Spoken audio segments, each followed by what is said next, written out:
బయట నుంచి రావాలంటే ఒక సెక్యూరిటీ లేకపోతే స్టాండర్డ్స్ ఉన్నాయి, అక్కడ పర్యావరణం బాగుంటుంది, శుభ్రతగా ఉంటుంది, ఏ ఇబ్బందులు అనుకున్నప్పుడు ఇతర దేశస్తులు వస్తుంటారనేది దాన్ని మెయింటైన్ చేయాలి. అలాగే భారతదేశంలో ఉన్నటువంటి బీచ్ల్లో 13 బీచ్లు ఏదో బ్లూ ఫ్లాగ్ బీచ్ ఉంది. నేను గత డిసెంబర్ 26, 27, 28 తేదీలో తిరిగాను. చాలాసార్లు ఈ బీచ్కి వచ్చాను. కొంత ఇన్స్ట్రక్షన్ ఇవ్వడం జరిగింది, ముందుగా ఐడెంటిఫై చేసాము. కానీ ఎక్కడో కొంత గ్యాప్ జరిగింది, దానివల్ల కొంత మనం దాన్ని కోల్పోవడం జరిగింది. మరి అధికారులు తిరిగి వేగవంతంగా గతంలో కొంత నిర్లక్ష్యం వహించినప్పటికీ మళ్ళీ శ్రద్ధ తీసుకొని బాగా ఆ చర్యలు తీసుకున్నందువలన మరలా పునరుద్ధరణ జరిగింది. ఇక్కడ చూస్తే అప్పటికి ఇప్పటికీ గత 3 నెలలకి డిసెంబర్ 28 నేను చూసిన దానికి జనవరి టు మార్చి వరకు చూసిన దానికి చాలా వ్యత్యాసం ఉంది. చాలా బాగా తీసుకొచ్చారు. ఇదే మెయింటైన్ చేయాలి.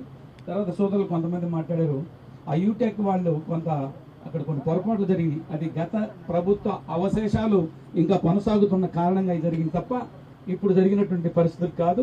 వాటిని